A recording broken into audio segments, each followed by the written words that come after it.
Business can be a lonely game, but it doesn't have to be. Welcome to Boutique Chat, where we explore community over competition and how to scale your company with the balance and the happiness that we all seek.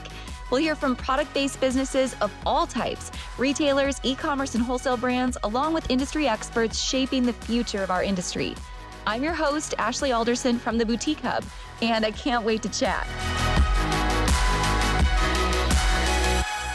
Hey guys, welcome back to the podcast this week. I have been looking forward to this conversation for quite some time because Kary, I have watched you go through so many changes in your business and you just keep showing up. You just keep showing up and evolving and rebuilding. And I just admire your tenacity. So thanks for being here today. I am so excited to be here and the changes that I have gone through. Yes. And change can be a powerful tool. So let's dig into it, right? Yes. All right. Well, let's start here. Kary, tell me about your business. How did you get started in the industry? What did the business first look like? How has it evolved to where we're at today? So 14 years ago, I had a traveling boutique called Western Legends, and we were really rodeoing a lot at the time. And so I thought, why not set up a booth and sell clothes to my friends? And it was a little hobby, whatever. Never did I imagine it would turn into what it is now. So I got tired of being on the road and doing that. And we opened up a storefront. I had a business partner, and it literally just kept growing and growing and growing. And we opened a second location. And, they always say bigger is better. Completely disagree with that, bar none. But we have brick and mortar and online, but my small town brick and mortar is literally my heart, my soul, everything. Yeah. I pour everything into this store. In my hometown where I grew up, my parents had a feed store. And so I was probably voted least likely to open a clothing store. So when some of my high school friends come in, they're like, gosh, I never imagined you'd be doing this, but here I am. So after 12 years with this brick and mortar, it's still going strong. And I've learned a lot of things. Well, we're going to get it. I'm picking your brain on all the things. We're digging into all the things today. So, okay, let me get this straight. So started as mobile. And I love the rodeo aspect because, that's my background too. So I totally understand. And then it started the hometown brick and mortar that you still have, but you've had multiple locations, right? Like you've added more to that along the way. And then now, we'll talk about kind of scaling it back in a minute, but tell me at the point where you were like, I need more, let's keep adding and growing. What did that look like? Well, so we started out in a 500 square foot building here in town, and literally no other boutique had ever made it. And so it was kind of like everybody saying, this is never going to make it, whatever. Well, then within a year, we moved into a 2,500 square foot building because we were growing so rapidly. And then within a few years after that, we bought a building and moved in here, and it's 4,500 square feet. To back up a little bit, 9 years ago, I went through a divorce, and in my mindset, I was thinking, hey, I've got to compensate some extra income, So we were headed home from market one day, and we were trying to think about where to open up another location. And one of my best friends lives about 25 minutes down the road. And so we immediately called her, and I said, hey, will you run this store? And she said, oh my gosh, I would love to, but let me pray about it. And so literally we went down the next day and looked around, looked at a building, signed on Monday, had it opened within 3 weeks. And so we were there for 9 years, and I just closed that store. And everything's back in one location now. And it's good. And it's good. Okay, we've got to talk about a couple things in that story, laced in that story. So you had a partner for a while. I did. For 12 years. Yeah. So talk to me about that. So, you went through a lot of change. First, there was, divorce brings a lot of change and obviously a mindset shift, that you take on. Let's actually stay there first. Let's talk about the divorce first. And I would assume that a lot of women, when they go through a divorce, feel like this is the end. How can my business survive this? My personal life's going through all these changes. There's chaos. How do I protect my business and what I'm trying to do? Talk to me about just that process for a minute. How did you handle all of that? Honestly, for me, it was I am not going to fail, and this is going to work. I'm going to make this work. It gave me a drive like I'd never had before. And you growing up rodeo, and the competition part, I'm like very competitive. I'm going to win, but I don't have to win first place all the time, but I'm going to be at the top. Yeah. And so I made a decision then that, for me and my son at the time, I was like, this is what I have to do. And I just put it all in and made it work. Yeah. Gritty. I feel like gritty is the name of the game, Yes. right? When you're going Yes. through that. Yes. Yeah. Yes. Completely. So then you had a partner also at the time in business, and then you kind of came to this point. Tell me, before you guys split, what were your roles? What were her roles? Kind of what did the operations look like? And then how did you come to the point where you went two different directions? So I was mainly the face of the business for a long time, doing all the most of the buying and Mhm. merchandising and just putting everything in front of everyone. She did all the books and the bookkeeping and stuff like that. And she's 10 years older than me, and we kind of just grew apart in our business life. I wanted to go different directions, and Yeah. she has grandchildren and stuff like that. So she was ready to stay at home and do other things. So we just decided it was time for us to go ahead and split ways. And that happened in September of last year. So Mhm. I was actually, when we were in LA, talking Yeah. to you about that. And so, um, honestly, it was a blessing too, and it's been literally great for me to get my hands back in my business, to Mhm. know my numbers, to know my inventory, my buying. um Christine's really helped me with that. So this is totally going down a rabbit hole, but I will say the hub has given me so many resources that I have needed that I didn't know I needed, and how to implement them in my business. So thank you.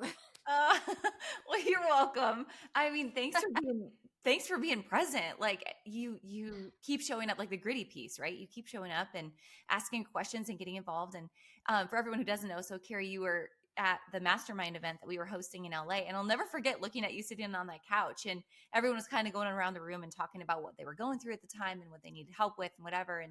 And you just kind of made a statement like, I feel like I'm starting back at square one. Like there's these parts of the business that have let go and let somebody else run. And I feel, like just I don't know what's happening in this area of the business. And I'm going back to square one to figure it all out again. So talk to me about how you did that. How did you get back into that side of the business? What did you have to walk through in order to feel equipped and competent in that area again?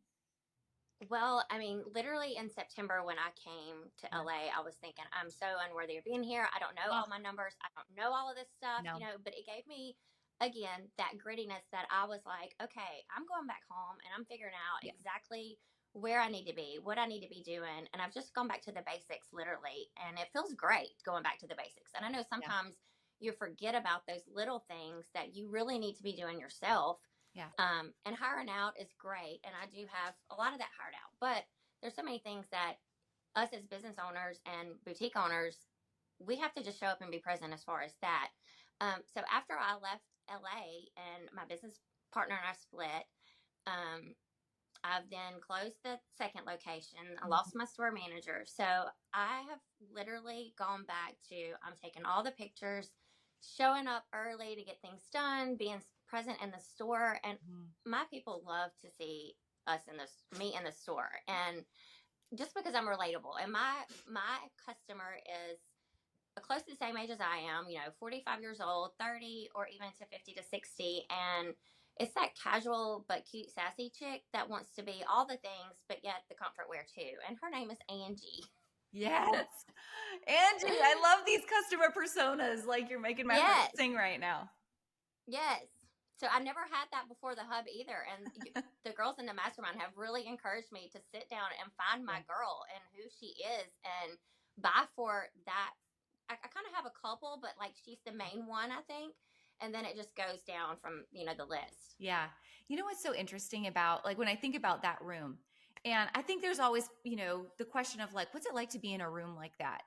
And if I Oh could my give gosh. anyone that feedback, and I want your opinion as well, I just feel like sometimes we have a perception that bigger is always better. And that once you get to a Yeah. certain point, you've got it all figured out and your life Right. gets easier. But everyone in that room had a major struggle. They all were just very different. Like there's always struggle, but I think what sets you apart is again being gritty and figuring out, okay, what's my next best step to overcome that struggle? But everybody has that in common, big or small or anywhere in between. Would you agree? Yes, completely. I mean, when I walked into that room, I felt so unworthy of being there, but getting to know those women, and I will say they have been my lifeline for the past year. We have Awesome. seen each other through the ups and downs. I mean, the good, the bad. I mean, I cannot say how amazing that it has been to have those women in my corner. I've never had other people in my industry to actually support me the way they do. And I mean, it is amazing. The power of building relationships and being Yes. vulnerable, right? Yes, it's amazing. Yeah. So let's go back to, your role today and what that looks like. And you said you're back in your business. You've downsized. You're, better is better, not bigger is better. What does that look like on a daily basis for you? What are you most focused on? Like what's on your plate? And then what are you still outsourcing and where are you asking for help? A lot is on my plate right now. So I literally get up about 5 or 5:30 and sit at my desk at home and work for a minute. Then I'm in the store probably about 6 or 6:30 doing photo shoots and restyling things, and then all day I actually hired out my email marketing, so I'm no longer in charge of that, which that had gotten really um, sometimes when you hire in house and you're not totally on top of it all the time, you lose sight of what it should be doing. And that's exactly where a lot of my business had gone. So I have Yeah. outsourced a lot of that stuff. And I found that that was a lot easier, even though it's virtual, that those people are still very much on my team. And so then showing up in my Facebook group, literally, I've never shown up the way I am right now. And my engagement is up so much, but the people are actually just loving seeing me back on social media and Yeah. sharing my life, not just what I sell, and being raw and real. And you know I will say one of the people that I follow is Gretchen, has the best social media. I mean, she kills it with her Yeah. stories and just the real life day to day. And that's what everybody wants to see. I mean, they don't have to see the horrible things, but they still want to know your struggles and Yeah. your wins. I mean, it just all goes back to being showing up wherever you're needed. Yeah, that's so true. I think there's such a balance, right? Of we always talk about working on the business and not in the business. I've even found myself in this actually within the last year where I've almost taken myself out of the day to day so much, and I'm working on all these like big picture things Yeah. that I've lost sight of like being present in the Facebook groups, like you mentioned, and just being Yes. like in the nitty gritty every day. But now that I'm like back, because I'm trying to be very much, just more present and being back, I found that's really where my joy spot is. And I took the thing that I love the most away so that I could work on the business and not in. So I'm just like trying to relearn myself. And I'm hearing you say the same thing. I Of feel that in so many ways. what's that balance look like? Yes, I feel that in so many ways. I mean, I took myself out of the social media, and I had a girl doing that for me Mhm. for a long time. And now that I'm back in it, I realized that I should have been here a long time ago. Yeah. And it took me literally going through so many changes this past year to get me back to where I am. And when I say it literally was all a God thing, it all was, because it all played out exactly how it was supposed to. And so a year later, here I am looking back on last year thinking, how am I going to get through all of these hurdles I'm trying to get over Yeah. and navigate running my business, solely by Mm. myself, and digging deep. And here I am, and it's actually all coming back together now, and I'm back to square one where I wanted to be. Yeah. Challenges being just a blessing in disguise, honestly. Exactly. Yeah. Yes. So, how else have you looked at, getting back into the business and just creating better systems, processes, like new buying plans or new ways of measuring success? What does all of that look like? Well, on my buying, I actually never had an Angie or a person, and I let so many people influence my buying. Mm. As far as even my partner, my employees, and that was not who my person was. Yeah. And so now that I'm actually back focused on who my person is, I feel like my buying is so much better. And I cannot tell you the people that have said, "Oh my gosh, I'm loving what's going on right now." And so, given just that little bit of feedback for me has given me a more the more grit that I just want to keep going. So Yeah. after 12 years, I almost thought, well, would I still be here in 12 years? But I still think I'm going to be that lady that's 100 years old. And they're going to say, is that lady at Jessie Jane ever going to go away? I mean, she's still there trying to take pictures. She's still there making it work. I love that. It's here. It's time. Are you ready to start planning 2025? Well, you might have your own day planner. You might have a Google Calendar, but let me tell you, I love planning with the official Boutique Boss Planner. The Boutique Boss Planner is a day planner that we created here at the Boutique Hub several years ago, created by boutique owners for boutique owners, and it's more than a day planner.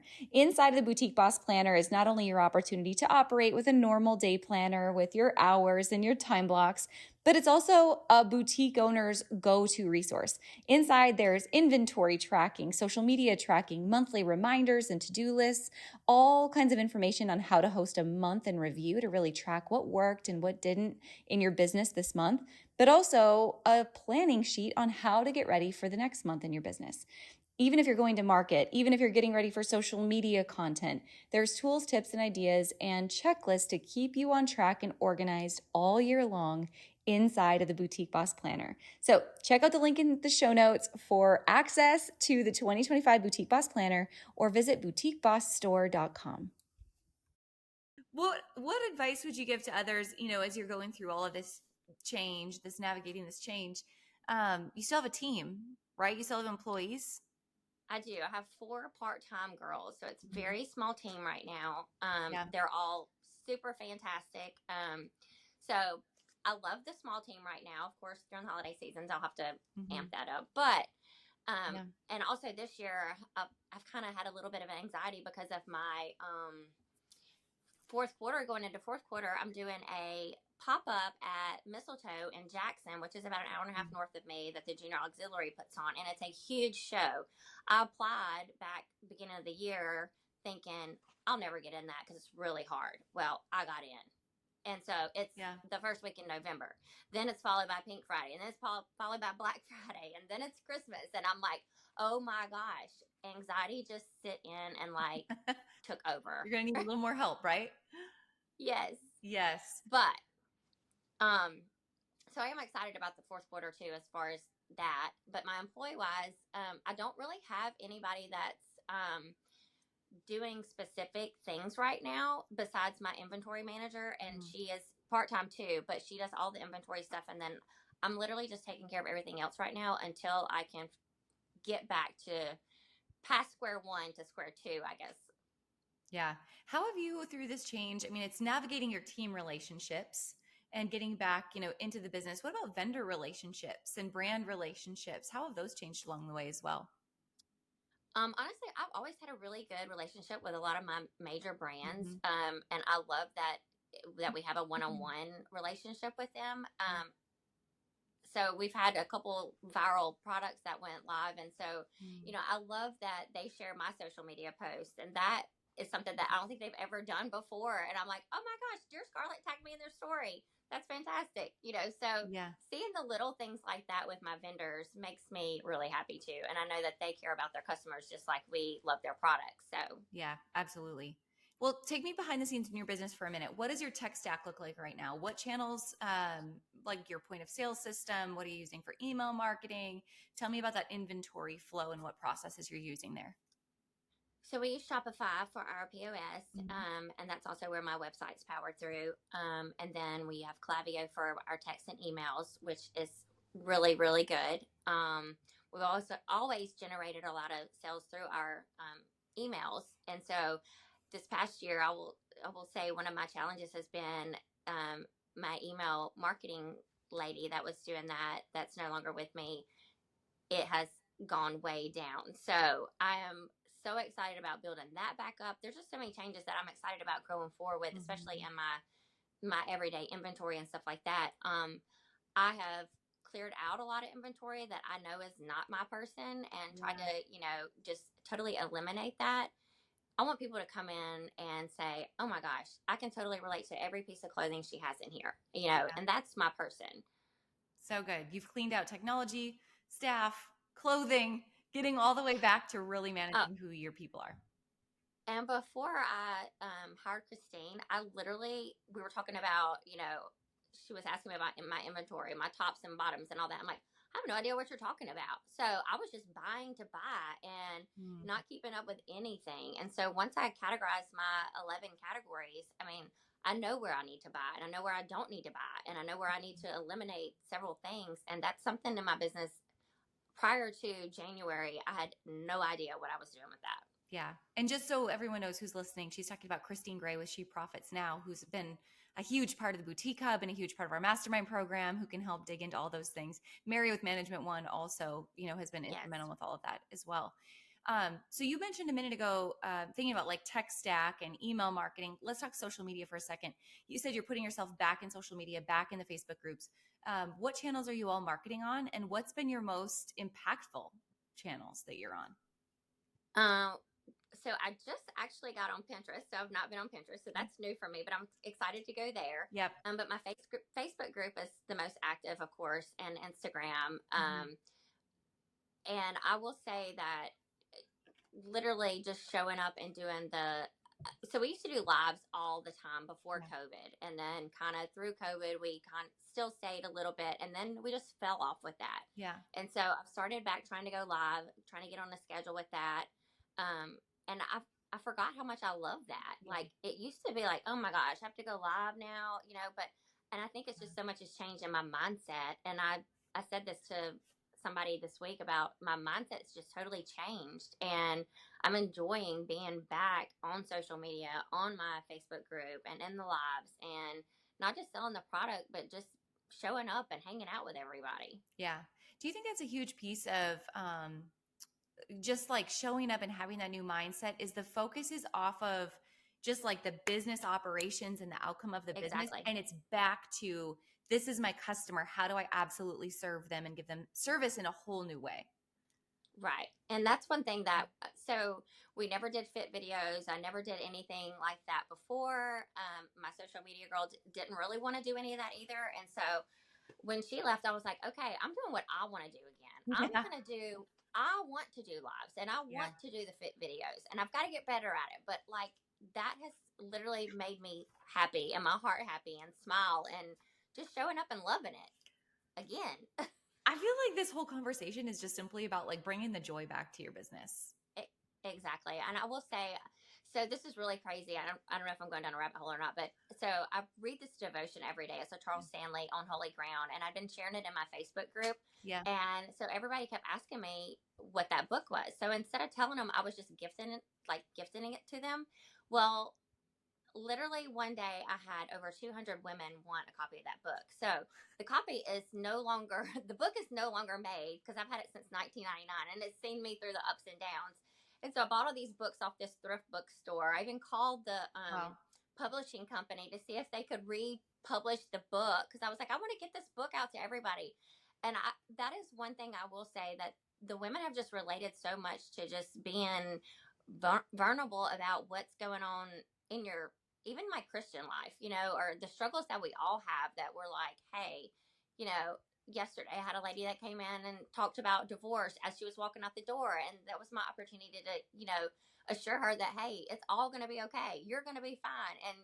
And she also had went through weight loss, 82 pounds. And so she was buying new clothes. And so her self-confidence when she left here was, oh my gosh, I actually am beautiful. I mean, she Yeah. was already beautiful, but it made her just like, I could see a difference in her after we got done talking. And that is why I do what I do. I love being the customer service part of our business. Yeah. That is it. You nailed it. And I think it's so again, I feel like you're speaking to me because I know that in the times in my business when I feel the most, burnt out or lost or just like distant, it's because I've lost sight of like, that is why I do what I do. It is Yeah, to change people's lives. That's the fuel. And if you can harness that fuel, everything else falls into place. And it's exactly. so much more joyful. But losing sight of that and getting lost in the numbers and the stress, that's not where to be. That will take you down, down, down. I've been Yeah. there too. And so literally I got Yeah. my joy back, and I'm excited to have it back. Yeah. And I think my customers are seeing that again, and it makes them want to see more of me when Yeah. they see me happy again. That's right. And that's important. Yeah, the energy is contagious for sure. Well, let's do a little lightning round of questions. Are you ready? Okay. Okay. Bring it. All right, we got this. All right, I give you 2 hours back in your day to work on income generating activities. What do you focus on? um Go live. Facebook group, go live, show up.